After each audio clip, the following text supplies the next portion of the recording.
Está no ar mais um programa do Núcleo Sindical da TV Comunitária do Rio de Janeiro, aqui canal 6 da NET. Você sabe que pode nos acompanhar assistindo, você que é assinante da NET, ou pela internet no www.tvcerrio.org.br. Hoje vamos debater mais uma vez com o presidente da nova Central Sindical de Trabalhadores do Estado do Rio de Janeiro e presidente do Sintraturb Rio, Sindicato dos Motoristas e Cobradores das Empresas de Ônibus aqui da cidade do Rio de Janeiro, o Sebastião José da Silva, que também é diretor aqui da TV Comunitária. Tudo bem, Sebastião? Tudo bem. Eu queria que a gente debatesse um pouco o que me parece ser uma das grandes vitórias da luta sindical aqui do Rio de Janeiro, em particular dos trabalhadores rodoviários, que foi a derrota, a vitória, né, de acabar com a dupla função que o motorista que dirige, ele também cobra passagens aqui na cidade. E isso é uma luta muito antiga de vocês, e tem greve, tem reunião, tem mobilização, tem ato, tem manifesto e tal, e não conseguia furar o bloqueio. E parece que conseguiu agora?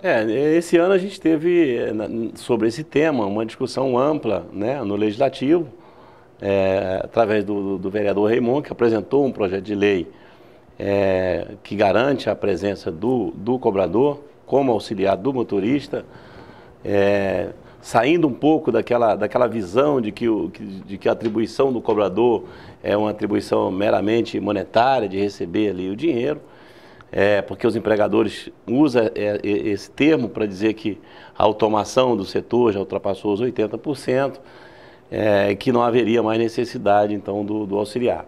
E a gente vem mostrando que na verdade, não é bem assim. O cobrador tem a função de auxiliar o motorista, de auxiliar o deficiente na sua acessibilidade ao ônibus, conferir as gratuidades, no caso do idoso, do estudante, ou seja, não é uma atribuição restrita ali a receber a passagem em si, né? Então, a ausência do cobrador, comprovadamente, né, inclusive com apoio da população, que majoritariamente verifica que isso traz risco para o próprio usuário, para o trânsito em si, porque o motorista passa a ter mais uma atribuição, e isso também não é permitido pelo Código Brasileiro de Trânsito. Então, por isso que essa luta começou lá em 2014, numa Assembleia, onde havia um indicativo de paralisação, para forçar aí os empregadores a manter os postos cobradores, mas nós seguimos a orientação do nosso jurídico, que esse é um tema que envolve diretamente a Justiça do Trabalho e o Código Brasileiro de Trânsito, porque há uma interpretação na Justiça de que é similar a função entre dirigir e cobrar, o Código de Trânsito proíbe, etc. Então nós entramos com 4 ações civis públicas contra os 4 consórcios, englobando aí na época 47 empresas, hoje está restrito em 39, que 8 já faliram, e aí na primeira instância tentando uma liminar para suspender essa arbitrariedade aí do setor patronal. Lamentavelmente, a gente demorou 4 anos, praticamente, para ter uma decisão agora do Tribunal do Rio de Janeiro, da 6ª turma, no dia 6 agora, bateu o martelo. 6 de março. 6 de março, a 6ª turma do Tribunal aqui do Rio de Janeiro determinou, o acordo deve estar sendo publicado aí nos próximos 10 dias, impondo ao consórcio Intersul, essa decisão, ela atinge... tem uma limitação, porque ela é específica. Mas eu queria resgatar, o que eu acho que é importante, que esse movimento, ele deu origem a essa ação, nessa Assembleia que você citou de 2014, mas que esse movimento de ser contrário a essa atividade é antiga, né? Eu me lembro, inclusive, que a federação de vocês, junto com vocês, fizeram até um vídeo, né, que falava da questão da saúde. Porque, obviamente, como você mesmo disse, os empresários vão procurar minimizar para encaixar no objetivo que é manter o trabalhador fazendo as 2 funções e tal. mas tem uma luta também pela própria saúde, que eu vi a advogada lá de vocês defendendo, que é a saúde do motorista, né? Porque uma coisa é o motorista fazer uma atividade no trânsito, outra coisa é ele ficar com todas essas preocupações na cabeça. Na verdade, eu acho que são duas coisas que nos motivou ao longo desses anos a fazer movimentos, a usar esse espaço que a gente tem aqui na TV,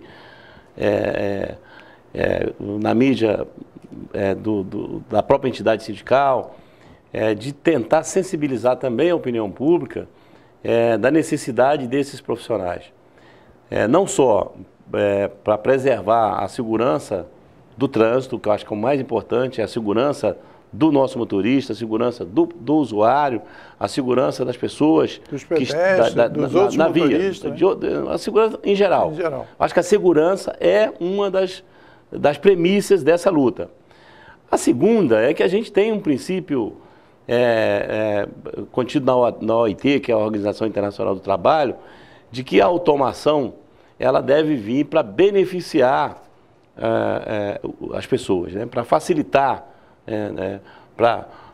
ou seja, melhorar as condições de vida e de trabalho das pessoas, e não para suprimir o emprego das pessoas. Então tem que haver uma compatibilidade. Nesse aspecto, a gente tem determinados setores que, por sua característica, é evidente que não cabe ali a figura do cobrador, que é o caso do VLT, é o caso do BRT, que são estações de ponto a ponto. Então, ali a gente trabalhava numa visão de que esse espaço ocupado ali, esses profissionais pudessem exercer outras atividades, mantendo ali a garantia do emprego. Então, nós fracassamos porque o empregador fez sem pensar, sem racionalizar essa questão de viabilizar o deslocamento daquelas linhas que, evidentemente, não cabe ao cobrador e suprimir o das linhas que é essencial a permanência do cobrador. As linhas que a gente entende, que são as linhas que a gente chama de pinga-pinga, que sobe e desce pessoas em todos os pontos de ônibus, onde o motorista chega a parar 900 vezes durante o dia, é absurdo. A questão da saúde foi uma questão muito abordada nesse tema, que o trabalhador não pode adoecer em função do acúmulo da atividade dele, né? Então você tem, e aí é fácil para o nosso telespectador entender o seguinte: se você observar nos ônibus que tem cobrador, o posicionamento da cadeira do cobrador na nossa posição aqui. Ele está ali recebendo o dinheiro nessa posição. O motorista é a mesma coisa, ele está ali dirigindo nessa posição. Quando o motorista vai dirigir e cobrar, onde é que fica o caixa dele? Fica aqui do lado. Onde é que fica a roleta que ele tem que destravar, que tem que conferir? Fica do lado. Então o motorista está aqui, dirigindo aqui, mas ele tem que, ao ser cobrador, para exercer a segunda atividade dele, ele tem que fazer esse deslocamento, né? E aí você tem uma rotação contínua aqui, para dar o troco, para verificar. Então isso não é ergométrico, não é ergométrico. A função de motorista em si, ela já tem um risco de doença ocupacional muito grande, de coluna, de hemorroida, por causa do tempo que ele fica sentado. Ou seja, e do calor nas pernas. Do calor e etc. Colocar mais essa atribuição não é humano. Então, nos parece que essa decisão vem corrigir essa arbitrariedade que tem sido cometida aí contra Eu diria que é criminoso. Eu diria assim, porque eu sou jornalista, eu também não sou da categoria nem dirigente, eu posso falar isso, certo? Isso é um crime, que eu acho, certo? Porque motorista, a gente fez, até tem um estudo, né, da USP, eu acho, de uma professora e tal, quais são as atividades mais estressantes? Aí tem o policial, que vive com a arma e tal, que ele enfrentando situações muito perigosas. Tem o cara que controla os aviões, certo? Os aviadores. Não. O negócio controlador de voo. Controlador de voo. Que ele fica ali, ele sabe que se ele vacilar, um avião bate no outro, certo?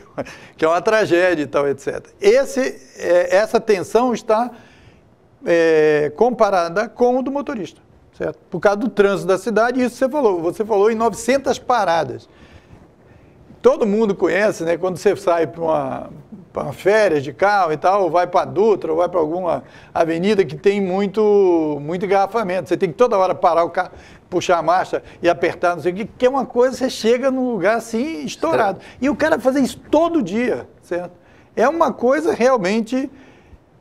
Eu acho que eu caracterizo como uma vitória muito grande, sabe, Sebastião? Se vai ser mantido ou não, e me parece que isso é o de menos no momento atual, da gente resgatar que vocês conseguiram, com uma determinação, com uma luta, mudar uma coisa que parecia impossível. Porque passou pelos... Até o almoço dos motoristas foi tirado de 1 hora, certo? Ah, não, dá para comer um pouquinho na primeira parada. 5 quando minutos. parar, 5 minutos ele vai se alimentando. Então, eu acho que é uma... Eu realmente fiquei entusiasmadíssimo quando a gente soube dessa vitória, porque, primeiro, mostra que vale a pena ser filiado ao sindicato, vale a pena lutar e vale a pena ser determinado, mesmo que perca no primeiro, continuar na luta e tal. Como é que você se sentiu?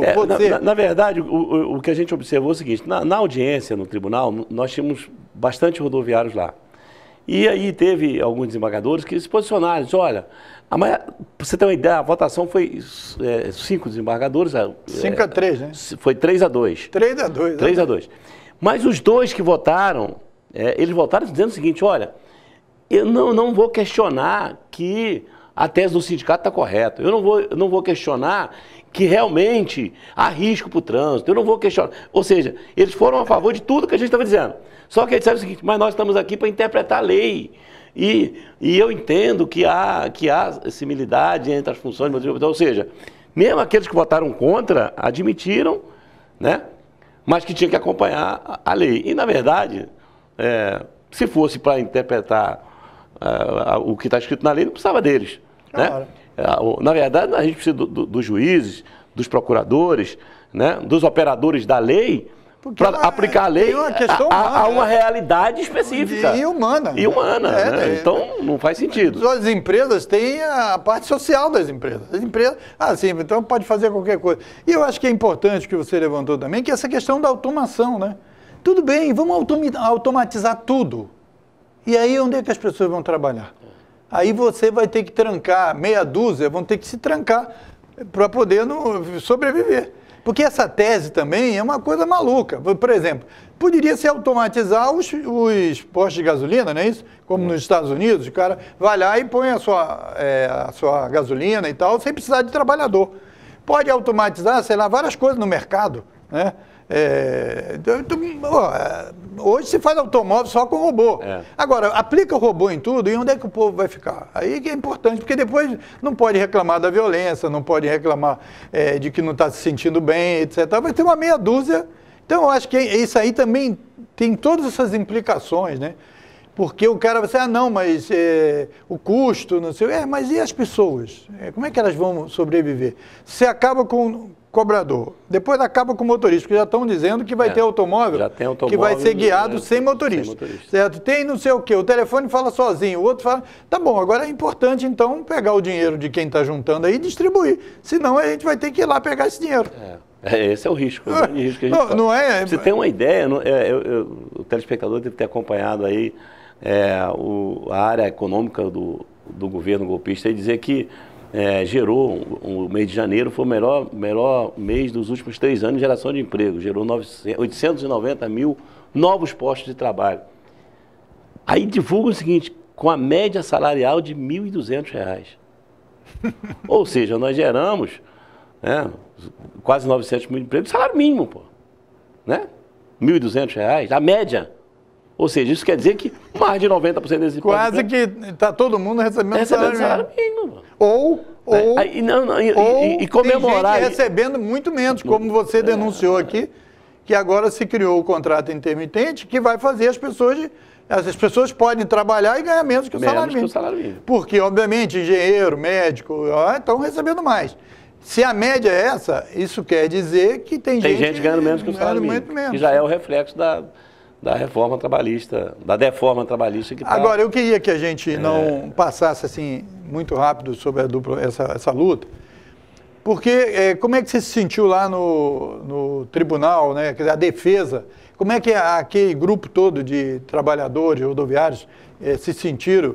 E como é que o sindicato, qual o estado de espírito que todo mundo ficou? Eu acho que o recado mais simbólico que a gente teve foi aqueles trabalhadores que estavam ali, e também os desembargadores, quando deparam com o fato que eles estavam acostumados a julgar, e foi dito isso lá, mas já há várias decisões em processos individuais de que é similar, etc., inclusive já no TST, etc. Mas quando se deu diante de uma ação civil pública, que era o sindicato falando em nome de toda a categoria, e mostrando, além do caso específico daquele, porque quando é um processo individual, é o caso específico daquele trabalhador. Quando é uma ação civil pública coletiva, nós estamos falando de um conjunto de pessoas. Então, acho que isso foi o grande marco, foi os trabalhadores entenderem que quando eles tomam uma decisão em assembleia e o sindicato acampa essa decisão e procura o judiciário, é em nome da categoria que a gente está falando, e isso deu essa possibilidade. E digo mais, tem uma antecipação, uma liminar de antecipação em tutela, por cumprimento imediato após a publicação do acordo, de uma multa com multa de R$10 mil por dia. A gente sabe que há uma prerrogativa pelo regimento do tribunal, que o presidente do tribunal tem poder de cassar a antecipação de tutela, a liminar. Ele não tem poder de mudar o acordo. Isso só o TST. Eles vão recorrer ao TST.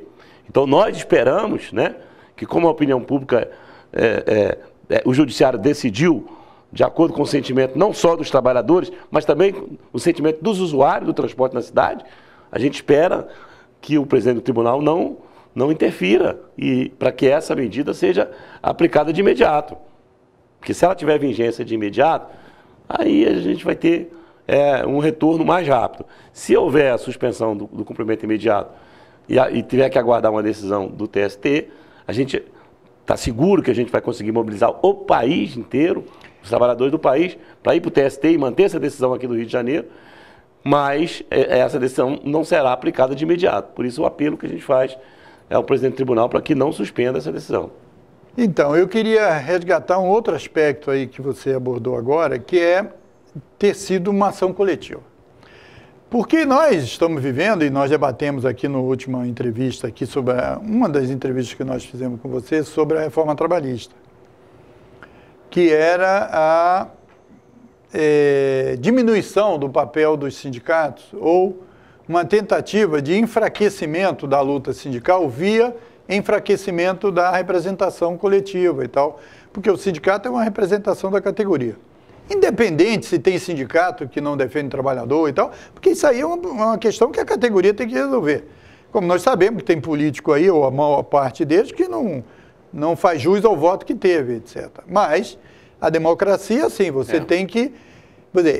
Você ter conseguido uma vitória, o sindicato ter conseguido uma vitória numa ação coletiva, isso fortalece a instituição sindicato. Então eu queria que você falasse também sobre esse aspecto da importância dessa conquista para a tese que você é um dos defensores e tal, de que a atuação sindical, além de prestar os serviços, além de organizar a luta na convenção coletiva para fazer a luta no dissídio coletivo, para fazer uma convenção, etc. Tal, é importante a atuação coletivamente, onde o sindicato representa o conjunto, sem a pessoa ter que assinar uma declaração de autorização ao advogado do sindicato para atuar em nome dela. Então, essa questão eu acho que é muito importante. Qual a sua avaliação? Na avaliação que a gente faz, eu acho que a essência da atuação da entidade sindicato, né, é a essência da representação coletiva dos trabalhadores. Porque, imagina você, no momento que o país está atravessando com uma crise gravíssima dessa, o trabalhador, ele jamais quer correr o risco de se expor diante do seu empregador para reivindicar alguma coisa, né? Então, a figura do sindicato ali... A ideia do sindicato é exatamente essa. É falar em nome dele, claro, em nome de todos eles, sem que eles tenham que se expor diante do seu empregador, né? Então, por isso é que há no momento um ataque à representação coletiva E aí vale a pena registrar aqui que o nosso sindicato foi o primeiro a fazer no Brasil a ação civil pública contra a dupla função. Além do sindicato, teve 3 ações civis públicas, 3 ou 4 ações civis públicas no país, em todo o país, proposto desse mesmo tema, mas o Ministério Público que propôs e perdeu. Né? Então, o sindicato que propõe uma ação civil pública contra a dupla função foi o Sintraturb, e a primeira vitória que se tem num tribunal, não é uma vitória qualquer, né? Isso vai gerar jurisprudência, se consolidar do TST para o país inteiro. Nós estamos falando do trânsito do Brasil, vamos dizer assim, e a gente espera que essa decisão seja garantida no TST, aí ela passa a ter interferência na atuação desses profissionais em todo o país, né? Então nós estamos falando de uma decisão que pode mudar, né, a regra do jogo que está colocado aí, que é a regra que o ser humano é colocado em segundo lugar. Em primeiro lugar, o mercado. O mercado dita a regra do jogo, tira para lá, para cá, ou seja, a gente... Mata para lá, mata para cá. O ser humano é o que menos interessa nesse momento, né? A selvageria é tudo pelo capital, tudo pelo dinheiro, e a visão de princípio da solidariedade, né, da unicidade, da união das pessoas, né, tem sido desvalorizada. Para prevalecer a visão individual dos poderosos. Essa que é a verdade. Não, exatamente. Então, quer dizer, e isso tem um objetivo, enfraquece a ação coletiva para que possa ser tirado direito, possa ser minimizado direito, possa não se avançar em outras coisas que estão erradas, que precisa, ao longo do tempo, ir sendo transformada e tal, para poder melhorar o ambiente de trabalho e as condições de trabalho. Então, eu acho que é importante, porque você destacou, o trabalhador numa crise vai ficar menos exposto a ter que ele assinar uma autorização para o advogado ou para o sindicato entrar com a ação. Até porque isso é a essência do sindicato, né? O sindicato seria a camada mais avançada de consciência daquela categoria. E, portanto, ele tem o papel de direção do trabalho do conjunto para defender os interesses. Eu acho que aí, essa luta que vocês fizeram, conseguiu cumprir isso. E você já entrou numa outra pergunta que eu ia fazer, que é exatamente a repercussão disso no meio sindical, porque como nós acabamos de ter direitos suprimidos na reforma trabalhista, inclusive com o enfraquecimento do sindicato, né? Algumas questões não precisam da presença do sindicato, inventaram demissão por acordo. Nós estamos resistindo, mas eu acho que a recomendação aí, eu quero sair aqui um pouquinho da questão do setor que eu represento como presidente do Sindicato dos Motoristas e falar aqui como presidente da Central, que aí a gente tem todas as categorias ali agregadas. O que a gente está passando como orientação para o movimento sindical, que é exatamente o contrário. Nenhum passo atrás. Nenhum passo atrás. A gente tem que ousar mais. Ações coletivas. Como você usou na dupla função. Homologações na empresa. Falar, o cara assina sem comprovação que recebeu. É só dizer que pagou em dinheiro. Nós vamos questionar. Nós estamos questionando. Então, a gente orienta aos trabalhadores que procurem o sindicato e orienta o sindicato que não deixe de levar isso à Justiça do Trabalho. Porque com todos os defeitos que tem a Justiça do Trabalho, mas ela ainda é a trincheira para que haja um equilíbrio mínimo entre as relações. Enquanto existir, vai ter que ser usada. Enquanto ela existir, ela vai ter que ser usada. Então, a linha do Sintraturb, da nova central, em particular, é no sentido seguinte: todos os direitos que foram suprimidos, ou os direitos que foram mascarados, ou aquelas conquistas que foram minimizadas na reforma trabalhista, na prática não serão aceitas e você vai trabalhar como se... Não, a gente está tentando agora, inclusive nas conversas com os empresários, estou vindo agora de uma reunião do setor de turismo e fretamento aqui da cidade, e eu falei com eles, falei, olha, vocês, cuidado aí, estão achando que vocês vão economizar a folha de vocês aplicando a deforma trabalhista, vocês têm que entender que tem um Código de Processo Civil que diz que o acordo, para ser lícito, tem que haver igualdade entre as partes. Qual é a igualdade que existe entre um patrão e um trabalhador que depende daquele emprego para ir embora? Vacinar o que o cara quiser. Então não façam, porque nós vamos questionar na justiça e nós vamos ganhar. Falei isso para eles, vocês vão perder. Não façam o que vocês vão perder. Porque a lei agora prevê até a demissão de comum acordo. Aí o cara só saca 80%, divide as verbas rescisórias no meio. Então a empresa agora quer mandar o cara embora, fala para o cara, vou te mandar embora, mas você tem que assinar aqui que é de comum acordo para não te pagar tudo. Vai perder, nós vamos questionar. Tá certo? Porque isso nós queremos. Quer que o acordado prevaleça sobre o legislado? Vamos discutir então na negociação coletiva quais são os critérios. E a iniciativa tem que partir do trabalhador e não do empregador. Se a iniciativa de demitir é dele, ele tem que indenizar. Então, o que eu penso é que não podemos nos curvar diante dessa arbitrariedade que foi a reforma trabalhista. A deforma trabalhista. A deforma trabalhista. Nós temos que reagir. E o exemplo é que quando a sociedade reage, e aí tem muita gente já encontrando desculpas aí por que não teve a votação da reforma da Previdência, não é porque a população, a sociedade é contra a reforma da Previdência, é contra a deforma da Previdência. O princípio de reformar é para melhorar. Tem distorção na Previdência? Tem sonegação, tem pessoas que estão lá no auxílio-doença sem estar doente, tem pessoas que estão doentes e não têm direito ao auxílio-doença. Tem cara que depois de 8 anos vira aposentado. Ou seja, tem um monte de reforma para se fazer.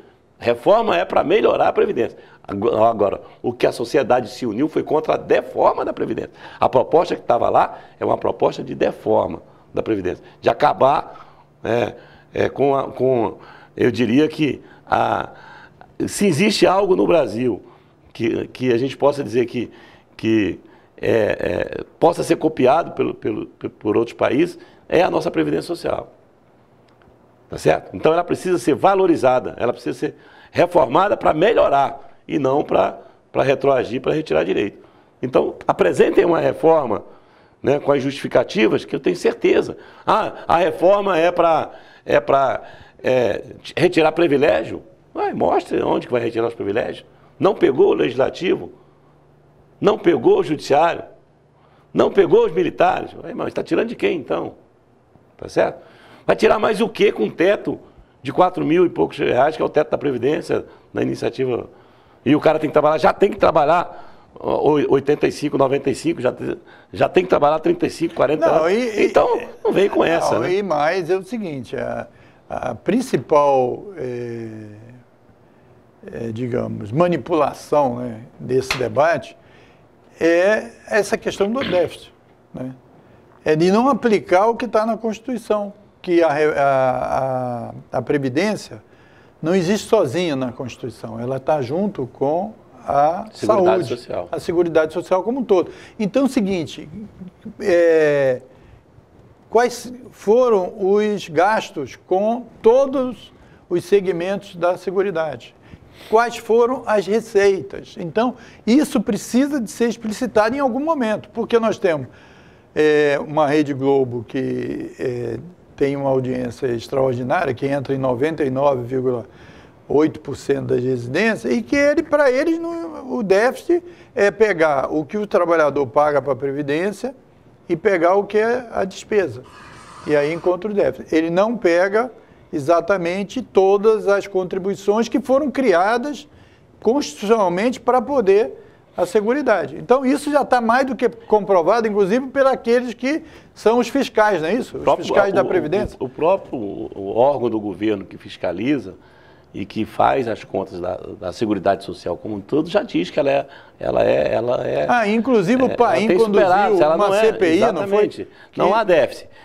Mas essa questão aí, se há déficit ou se não há, se a gente precisa analisar que a Previdência Social, dentro do contexto de Seguridade Social, ela tem um princípio muito mais amplo. A gente poderia dar um exemplo. Uma aposentadoria, e aí o nosso presidente aí, não é meu, não sei quem botou ele lá, mas diz que 80, e tem a cara de pau de ir para a televisão e dizer assim, olha, não se preocupe, porque 89% dos aposentados ganham salário mínimo, isso não vai ser mexido. Você imagina, né? 89% já ganha salário mínimo. Então isso aí isso já é um problema sério. Já é um problema sério. Aí vai tirar desse. E aí, nesse contexto, você passa para analisar, pode analisar o seguinte, se a Previdência ela é um motor, né, que faz a roda da economia girar, porque nenhum aposentado que recebe um salário mínimo vai botar no exterior, tá certo? Então, o grande problema no déficit está em quem não paga a Previdência. Não é em quem recebe, não é do aposentado que recebe da Previdência. Porque aquele que sonega, que não paga a Previdência, ele sonegou, ele enriqueceu às custas da Previdência, deixou de recolher os tributos, tá certo? Esse sim tem que ir atrás dele, do sonegador. Agora, aquele que recebe, vai comprar o pãozinho na padaria, vai pagar a escola do filho, vai fazer a roda da economia girar. A máquina. Girar. Então, não é tirando desse que vai mudar nada. Não, e além de tudo, das isenções fiscais, né? Porque eles falam, ao mesmo tempo que eles estavam gastando dinheiro, fazendo propaganda enganosa sobre a deforma da Previdência, eles estavam aprovando a reforma trabalhista e retirando dinheiro da Previdência. Retirando dinheiro da Previdência, aí, dando desconto, não sei o que era do dinheiro da Previdência. Isso é uma discussão, eu diria... Agora, o que houve foi uma derrota deles. Também é importante registrar, eles fizeram toda uma mise-en-scène com a intervenção no Rio, com 13 pontos que eles vão discutir, assuntos que já estão no Congresso Nacional, independência do Banco Central, uma série de outros pontos que já estão lá tramitando e tal, para poder esconder que foi uma derrota. Porque isso, os trabalhadores, toda a campanha realizada pelos sindicatos, pelos aposentados, eles derrotaram. A intervenção no Rio de Janeiro foi a saída honrosa. Não, uma maneira de mudar de assunto. Mudar de assunto. De uma pauta para outra. Sair, não perdi aqui não, acampei aqui algo que é mais importante. Ora, a questão da violência não é só no Rio de Janeiro, é no Brasil inteiro. A segunda questão é o seguinte, o Exército brasileiro não está preparado para isso, né? Você imagina o soldado do Exército chegar numa comunidade e ter que agir como se ele fosse um policial militar. Ele não vai correr esse risco nunca. Claro, o Exército é feito para guerra. Não é papel dele fazer policiamento ostensivo. No máximo aí, a inteligência sim. Pode até funcionar, mas esse aparato que a gente está vendo na rua, nada mais é do que um marketing político. Mais nada, para chamar atenção, né? E agora parece que ele achava que o partido dele podia manter ele como candidato, etc. Parece que já desistiu e agora já está dizendo que não vai ser mais dezembro, já vai encerrar em setembro a intervenção e tal. Ou seja, o grande risco que a gente tem é que a instituição, o Exército Brasileiro, de certa forma, mesmo a gente tendo saído de uma ditadura há pouco mais de 30 anos, o povo brasileiro tem uma simpatia, tem um respeito ao Exército Brasileiro. Porque o que eles estão é expondo a instituição Exército Brasileiro. Claro. Desgastar por uso político indevido do Exército Brasileiro nessa questão do Rio de Janeiro. Eu vi uma parte da entrevista do Braga Neto, que é o interventor na área do Exército e tal, dessa área de segurança, e ele falou, o que nós temos que fazer nas comunidades é levar o serviço social. Então, mas isso é uma coisa que já se fala há um tempão, o Brizola falava, Darcy Ribeiro falava, o Luiz Soares, que foi secretário de Segurança do país e trabalhou no governo do Garotinho, todo mundo falava isso. Aí não tem dinheiro para isso, etc. Tal, bandido bom é bandido morto, etc. Tal, e aí chama os militares e o cara vai falar a mesma coisa. O que tem que fazer é que lá o pessoal não tem rua, que o pessoal não tem serviço de saneamento, que não tem coleta de lixo, que não tem distribuição de carta, que não tem uma série de coisas, porque eles terminaram o carteiro comunitário, terminaram com uma série de serviços nas comunidades e tal. Agora, eu queria voltar lá para... Só complementando aqui, eu não sei se você observou, se é percepção minha, mas todas as entrevistas que eu assisti do interventor e da cúpula que ele nomeou, o semblante deles é um semblante de estou aqui para cumprir um papel, mas não estou satisfeito com isso. Você não percebe o engajamento, você não percebe o otimismo, você não percebe que aquilo ali vai dar certo. Não, que o cara está sentindo que está fazendo uma coisa. Exatamente. Estão me obrigando a fazer alguma coisa que não está correto. E se já estão pensando em mudar o prazo, como você falou, eu não vi essa notícia ainda, eu acho que é uma coisa nesse sentido, né? Agora, eu queria falar, eu queria pegar várias coisas que você falou da Previdência e fazer uma conexão com o negócio da dupla função, né? Porque você uma vez fez um raciocínio aqui de que o motorista, como é que ele faria uma previdência para receber o salário integral? Você demonstrou que isso era impossível. Impossível. Nunca. Então, e mais, ele com a dupla função, né, que ainda o desgaste é muito maior, aí que ele realmente não conseguiria chegar nunca a esse final da linha aí. Porque aí é uma questão de cálculo, né? Você, para ter uma carteira de motorista categoria D ou E, para ser motorista profissional, tem que ter mais de 21 anos de idade. Aí já começa... Mais de 21, treinamento, etc. Entrou no mercado com 22. Considerando que a rotatividade no mercado, eu já disse aqui em outras entrevistas, a rotatividade apontada pelo DIEESE, pelos institutos que medem a rotatividade no Brasil, ela é altíssima. Então, um trabalhador brasileiro, na média, para acumular 10 anos contínuo, ele fica 12 no mercado. Então isso quer dizer o quê? Que para ter 40 anos, que é o que a Cadeforma apontar, 40 anos... Vai ter 8 anos ininterrupto, de invalidez, 8 anos não trabalhando. 8 anos desempregado. Então ele teria que ter 48 anos de trabalho para comprovar 40 ininterrupto. 48 com 21? Com 22. 22, 70. 70. Quem vai estar dirigindo um ônibus na cidade do Rio de Janeiro no trânsito com 70 anos de idade? A nossa categoria está... Então, quer dizer, essa visão acaba com a possibilidade do trabalhador se aposentar com integral. E aí vai ser menos. Então ele vai perder... Ele vai por idade e vai ser salário mínimo. Ele vai perder a qualidade de vida que ele... Com certeza. É uma deforma que para a nossa categoria pega em cheio. Nós temos categorias que na situação mais delicada, que é o caso da construção civil, em que a rotatividade é muito maior, chega a 40% na construção civil. E serviço também tão desgastante quanto nós. Você vê um pedreiro com 50, 60 anos, o mercado já não quer mais, né? Então hoje, por exemplo, um motorista com 55 anos, ele não arruma emprego mais. E aí vai faltar para 70, vai faltar, o que ele vai fazer nesses 25 anos do resto da vida dele? Quer dizer, é uma situação desumana.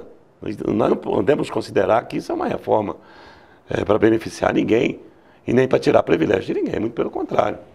Agora, Sebastião, voltando, eu queria que você analisasse melhor a repercussão disso nos outros sindicatos do Brasil, porque você disse que foi a primeira vez que um sindicato de rodoviário questionou coletivamente, com uma ação coletiva, a dupla função.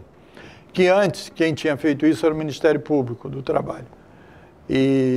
Então, com essa conquista, mesmo que ela não consiga ser efetivada de imediato, como você analisou aqui, qual a repercussão que você imagina que isso vai ter no movimento sindical dos rodoviários e no conjunto do movimento sindical?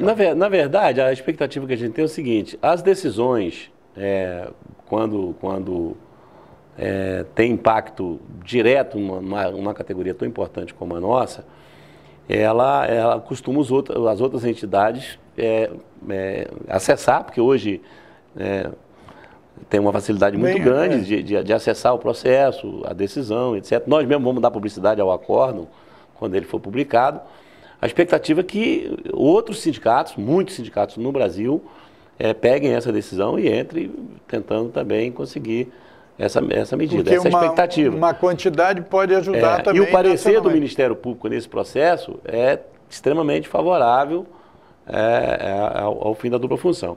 Essa questão a gente, como presidente central, tem orientado muito os sindicatos, porque a ação civil pública, o poder do sindicato de fazer ação civil pública é uma coisa da Constituição de 88 para cá. Então, muitos sindicatos ainda não atentaram para a importância de usar esse instrumento da ação civil pública. Eu acho que também antes, os advogados, né, quer dizer, como eles não têm muita prática disso no conjunto dos movimentos sindicais, né? Acho que é porque o Ministério Público se arvorou muito em fazer aquilo, tipo assim, se sobrepor à ação sindical, no sentido que ele é que defende os interesses difusos e coletivos, né? E, na verdade, ele não tem um conhecimento específico da categoria que tem um sindicato que representa determinada categoria. Então, a tendência é que o sindicato fazendo a ação, o conteúdo técnico dessa ação seja muito mais eficaz do que proposta pelo procurador do Ministério Público, que o conhecimento dele é genérico, né? Não é um conhecimento específico de cada categoria. Então, o que a gente recomenda é que esse instrumento da ação civil pública seja mais utilizado pelo movimento sindical e talvez esse instrumento seja a maneira mais eficaz da gente reagir à implantação dessa reforma trabalhista que está aí. Então, a gente vai caminhando aqui para o terço final da nossa entrevista e eu queria que, porque você, num dos últimos debates aqui, você falou sobre de que a categoria já passou, a categoria dos cobradores, dos motoristas, já terminou 12 meses, terminou mais 5 meses e não tem aumento. Qual é a situação atual? Eu sei que vocês fizeram algumas assembleias, mas não dos motoristas dos ônibus, mas do fretamento, do turismo, do escolar. Então fala primeiro dessas 3 categorias que vocês fizeram assembleia recentemente. E depois nós vamos falar dos motoristas. Na verdade, a gente representa 4 segmentos do transporte urbano de passageiro, transporte escolar, turismo e fretamento, VLT. Então nós temos um problema específico de uma crise já bem divulgada na cidade do Rio de Janeiro com o setor de transporte urbano de passageiro. Os outros setores têm crise, mas não ao ponto de não sentar à mesa para negociar. Então, esses setores que, com toda dificuldade, a gente consegue sentar para negociar, a gente cumpriu esse ano a missão, publicamos edital, fizemos assembleia, já encaminhamos a pauta. Hoje já aconteceu a primeira rodada de negociação do setor de turismo e fretamento. A semana que vem a gente já tem uma reunião com o transporte escolar, que também passa por uma crise terrível. Mas o principal, que é o transporte urbano de passageiro, esse tem um nó aí muito grande. Mas então, antes de você entrar nisso, quais são as reivindicações principais desse segmento de escolar e de fretamento? Eu soube que tem um aumento, né? Qual é o aumento? A grande reivindicação desse setor é a reivindicação dos trabalhadores de quase todos os segmentos. Um aporte maior do setor patronal na questão da saúde desses trabalhadores. Então, tem um plano de saúde? A questão do plano de saúde, do ticket de alimentação, do odontológico, é o que está mobilizando eles hoje. Até porque com os índices de inflação muito baixos, então o pedido de reajuste de salário ficou em 10%. A gente acha que é difícil alcançar os 10%, mas a visão dos trabalhadores hoje é que eles precisam de um respaldo na área de assistência social, envolvendo aí a saúde, principalmente e tem dessas duas categorias, uma dessas 2 categorias tem também essa questão do banco de horas. Isso ainda há uma reivindicação grande desses trabalhadores, porque esse setor de transporte de escolar, por exemplo, é aquele setor que leva os alunos para a escola, depois para e vai buscar. Então fica esse intervalo que a empresa não quer pagar porque ficou ali, mas o cara fica ali à disposição. Não tem vale transporte para ir para casa, não dá tempo para ele ir para casa, retornar. Em geral, ou seja, não tem lugar direito para ele ficar. Então aí a reforma trabalhista deu força para os empregadores não negociar esse intervalo. E a gente entende que tem que ter uma compensação nesse intervalo, não pode ficar 0,800, como a gente diz. Então, essa é uma discussão que está colocada nesse sentido. E do ponto de vista do VLT, a coisa está... houve um encaminhamento ou não está ainda no prazo? Na questão do VLT, arbitrariamente, o setor patronal procurou fazer negociação com o sindicato dos trabalhadores em pedágios. E aí a gente foi ao judiciário, comprovadamente está na nossa Caixa Sindical, quem representa é o Sintraturb, é um setor que veio ocupar o espaço dos ônibus, foram retirados 3 mil ônibus daqui do centro da cidade da Zona Sul para mais do que natural que vocês representam. E aí já teve uma audiência, mas ainda não tem um resultado. Tá, agora, então, e no setor dos ônibus, nós temos uma crise geral, que você disse aqui, do setor de transporte urbano. 8 empresas, né? A gente teve. Não, além das outras empresas, tem também no segmento, quer dizer, do Estado, teve toda essa crise aí de Sérgio Cabral, da Lava Jato, etc., que também adentrou aí pelo segmento patronal, e isso deve ter influenciado também essa interlocução. Nós temos duas questões que têm sido bem visíveis para a crise. Uma política. Uma política dessa relação aí que a Lava Jato está apurando entre o poder público e os empresários de ônibus. Essa é uma questão. E nós temos uma questão que é uma questão notória, que é a crise, a maneira que a crise do desemprego na cidade interfere na receita das empresas. São duas crises que interferem diretamente na receita das empresas. O desemprego em massa, o índice alto de desemprego na cidade do Rio de Janeiro, no estado do Rio de Janeiro, mas na capital mais ainda, e a questão da violência. Porque a questão da violência interfere direto no comércio. Então, a empresa que tinha determinadas linhas circulando até meia-noite, 1h da manhã, com passageiro, determinados bairros, 8 horas, não tem ninguém na rua mais, comércio fechado, etc. Ou seja, tem esse viés. Então, houve uma queda acentuada de uso de passageiro no setor. E essa disputa judicial com relação ao reajuste de tarifa, que não se resolve nunca. E o empregador aí usa isso para não dar o reajuste dos trabalhadores. Então, a database nossa, que é junho, nós teríamos que estar discutindo o aumento de 2018, nós estamos ainda sem fechar o acordo de 2019. Não, 2017. De 2017. E aí o que aconteceu? Com os indicativos de greve e a justiça intervindo para proibir a greve dos rodoviários, que aconteceu a última, que seria dia 31 de dezembro, o setor patronal judicializou o dissídio coletivo. Então, nós temos uma audiência agora, dia 22, para discutir o dissídio. O que a gente espera é que haja um julgamento imediato do tribunal para resolver essa questão retroativa a junho do ano passado, ainda que a gente sabe que os tribunais do Brasil, quando julgam dissídio coletivo, só dá inflação, que é 3,70 alguma coisa, 4%. Ainda que seja os 4% retroativo a junho do ano que vem, a gente quer que a justiça decida, do ano passado, para que a gente possa entrar na negociação de 2018. Porque isso é um troço injusto com os trabalhadores, né? Os trabalhadores trabalharam, eles não são... vocês não são chamados para organizar o sistema, né? Então... É chamado para pagar a conta. Para pagar a conta. A gente paga o pato, a gente paga o pato. Ou então vamos estudar outro sistema. Sei lá, tem São Paulo, não sei como é que é o sistema de transporte lá, a política de tarifa, a compensação, etc. Agora, o que não pode é os trabalhadores estarem pagando esse pato quando tiveram nenhuma responsabilidade sobre isso, não? E você imagina uma situação dessa, a gente com quase mais de 6 mil postos de emprego que a gente perdeu nessa crise, e nós tivemos uma redução do salário, né?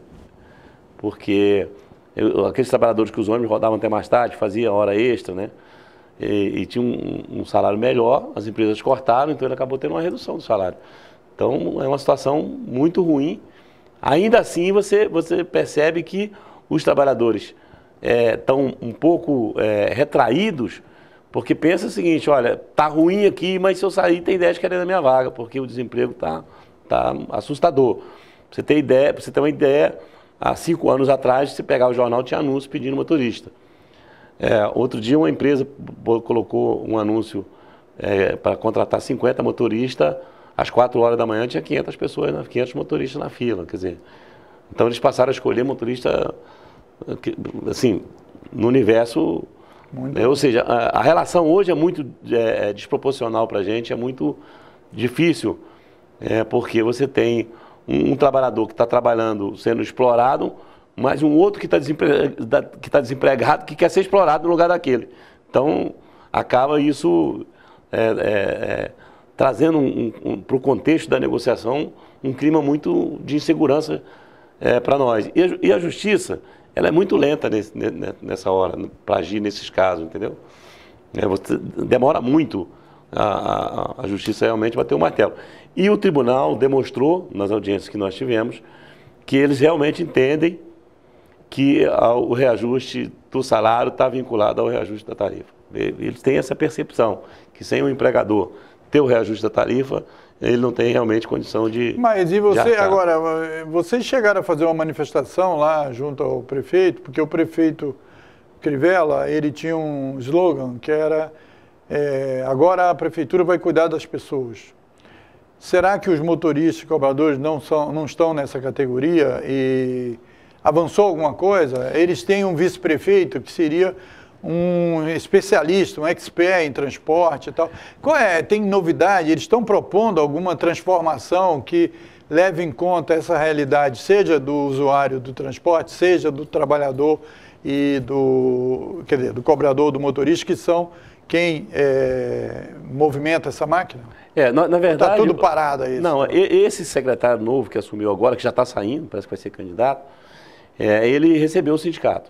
O vice-prefeito nunca recebeu o sindicato. Esse secretário recebeu o sindicato com a comissão de trabalhadores. Nós entregamos a ele uma pauta. E uma das principais reivindicações nossas é o seguinte: ele disse para nós que o prefeito estaria tentando resolver essa questão da tarifa no acordo judicial. Então você tem aí a justiça entendendo que é competência da prefeitura, que tem um contrato com as empresas para dar o reajuste de tarifa, e o prefeito dizendo que não quer dar o reajuste sem o aval da justiça, ou seja, tá e aí eu disse ao secretário... alguém encostando em alguém. Tem alguém encostando em alguém. Então eu disse ao secretário, a reivindicação da categoria é o seguinte: resolva essa situação colocando nessa solução a situação dos trabalhadores. Não é possível que vocês liberem o reajuste de tarifa para as empresas se as empresas resolverem o problema com os trabalhadores. Então foi essa a reivindicação, olha, tem que chegar para eles, para resolver a questão da tarifa, vocês têm que resolver a questão do passivo que vocês têm lá com os trabalhadores de vocês. E ele disse que conduziria dessa forma. Já teve uma reunião posterior, ontem ele compareceu na CPI, o secretário, foi indagado lá com relação ao estudo da empresa... Estrangeira. Tem um negócio de uma empresa estrangeira para fazer que é auditor, e que era 3,38 em 2015, e que as empresas já estavam cobrando 3,40. Então tem que atualizar. Havia uma diferença de 2 centavos de 2015 para cá. Se 2015 era 3,38, quanto vai ser hoje? Ou seja, aí contrataram a mesma empresa de novo para fazer o estudo 2015 para cá. A gente não sabe quanto tempo vai levar. Não, e além do mais... 2,5 milhões que a população vai pagar de novo para contratar, ou seja, é um negócio... E aí é importante também, porque tem que ter transparência, né? Porque, tem vinculação à tarifa com o salário? Eu acho que tem. Como tem o preço da gasolina, sei lá, qual é óleo diesel, como deve ter o preço dos pneus, como deve ter, sei lá o quê, os outros preços. Os impostos que as empresas pagam, está tudo vinculado, porque, obviamente, é um serviço concedido e tal. Agora, cadê a planilha, pô? Cadê as informações? Já houve estudos técnicos, etc. Tal. Então, acho que o setor público, que fica aí fazendo picuinha e tal, fazendo esse joguinho aí, o importante é abrir o jogo. Não é? Eu acho que é o que falta, abrir a caixa preta. Porque é o seguinte, o trabalhador não é responsável por aumento. Agora, o trabalhador trabalha para uma empresa que presta serviço a quem paga o ônibus. Então, obviamente que se alguém não sabe que nós vivemos no capitalismo, né, que as planilhas têm o lucro do patrão, tem os impostos, tem as demandas dos trabalhadores, as demandas sociais lá, né, que é FGTS, isso, aquilo, outro. Então, o que tem que fazer é o seguinte, botar a luz assim para todo mundo saber, Aí chamar setores independentes, chamar todo tipo de especialista e tal, e você falou de uma CPI, é Estado ou município? É do município. Então, na Câmara, abrir o jogo para todo mundo que quiser, o sindicato ser chamado, né? Já deram todas as planilhas para vocês? Não, nunca. Na verdade, até em outras entrevistas que eu dei, eu disse e continuo achando que a gente não tem condições de opinar sobre tarifa, porque isso é uma questão eminentemente técnica. Mas eu tive a oportunidade de ver o contrato que existe de licitação em vigor da Prefeitura com as empresas de ônibus, e eu acho que qualquer cidadão que lê aquele contrato pode dar pitaco. Eu não sei por que não abre a caixa preta, porque está muito claro lá a maneira que é pelo IPCA o reajuste, e que a cada 4 anos tem que auditar para saber se o índice que interfere diretamente no preço da tarifa subiu além da inflação. Ou que abaixo. É o abaixo. Também é abaixo. Então, como é que funciona? Todo ano tem que ter um reajuste de janeiro de correção de inflação, e a cada 4 anos um acerto de contas. Isso, fazer um... Entendeu? Aí, tipo assim, o óleo diesel subiu mais do que a inflação, o salário subiu mais do que a inflação, que é o que afeta mais aí a planilha de custo. Não sei por que não abre a caixa preta. Não sei por que não abre. É um mistério, isso é um mistério. Exatamente. Eu acho que é isso que tem que resolver. Tem alguém interessado em manter isso... a coisa na penumbra, né? No meio escondidinho e tal, etc. E ficar colocando assuntos que não têm diretamente vinculação ao tema para encobrir, para ficar confusão. Porque também tem o interesse de uma confusão, criar uma confusão que não esclareça as coisas e mantenha a situação... Não, e também fica... Agora, alguém está sofrendo com isso.